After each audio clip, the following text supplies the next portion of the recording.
Hello grandma TV స్వాగతం. ఈరోజు చెప్పేది చిన్న పిల్లలకి ఏదైనా అడిగినప్పుడు చేసి పెట్టే చిన్నది కప్పు కేక్ అండి. దీనికి కావాల్సింది ఒక కప్పు గోధుమ పిండి, ఒక గ్లాసు పాలు అండి, కాచిన పాలు కావాలి. అలాగే కొబ్బరి తురుము ఒక హాఫ్ కప్ కావాలి. అలాగే పంచదార ఒక హాఫ్ కప్పు.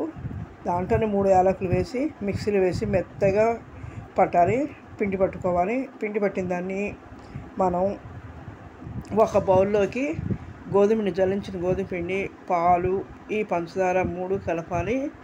కలిపి రెడీ చేసుకోవాలి. ముందుగా ఫ్రీ హీట్ చేయాలి మూకుడు బాండిని. ఫ్రీ హీట్ చేసి ఈ కలిపిన పిండిలో నేను కొద్దిగా సోడా వేసండి. సోడా వేసి పైన మనం కొద్దిగా ఒక హాఫ్ స్పూన్ లెమన్ రసం పిండాను. తర్వాత ఈ బాండిలో నీళ్ళు పోసి ఒక స్టాండ్ వేసి ఒక చిన్న కంచం దాంట్లో ఇవి కప్పులు పెట్టాను. ఇవి ఇంట్లో వాడే తాలింపు పోపులు పెట్టలోని సామాను గిన్నెలే అనమాట. ఇది ఒక 15 నిమిషాలు హీట్ చేయాలి. కాకపోతే ఇందులో నేను డ్రై ఫ్రూట్స్ అవి వేసుకోవచ్చు.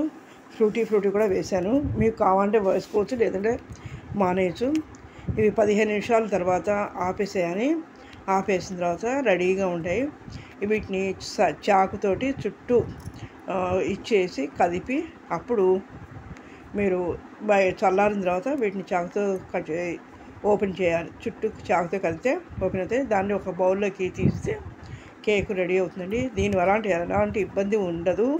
ఎందుకంటే చిన్నపిల్లలకి ఇబ్బంది లేనిది బయట కన్నా కూడా దీంట్లో చాలా మంచిది. మీరు ఒకసారి ట్రై చేయండి, ఎలా ఉందో చెప్పండి. Thank you.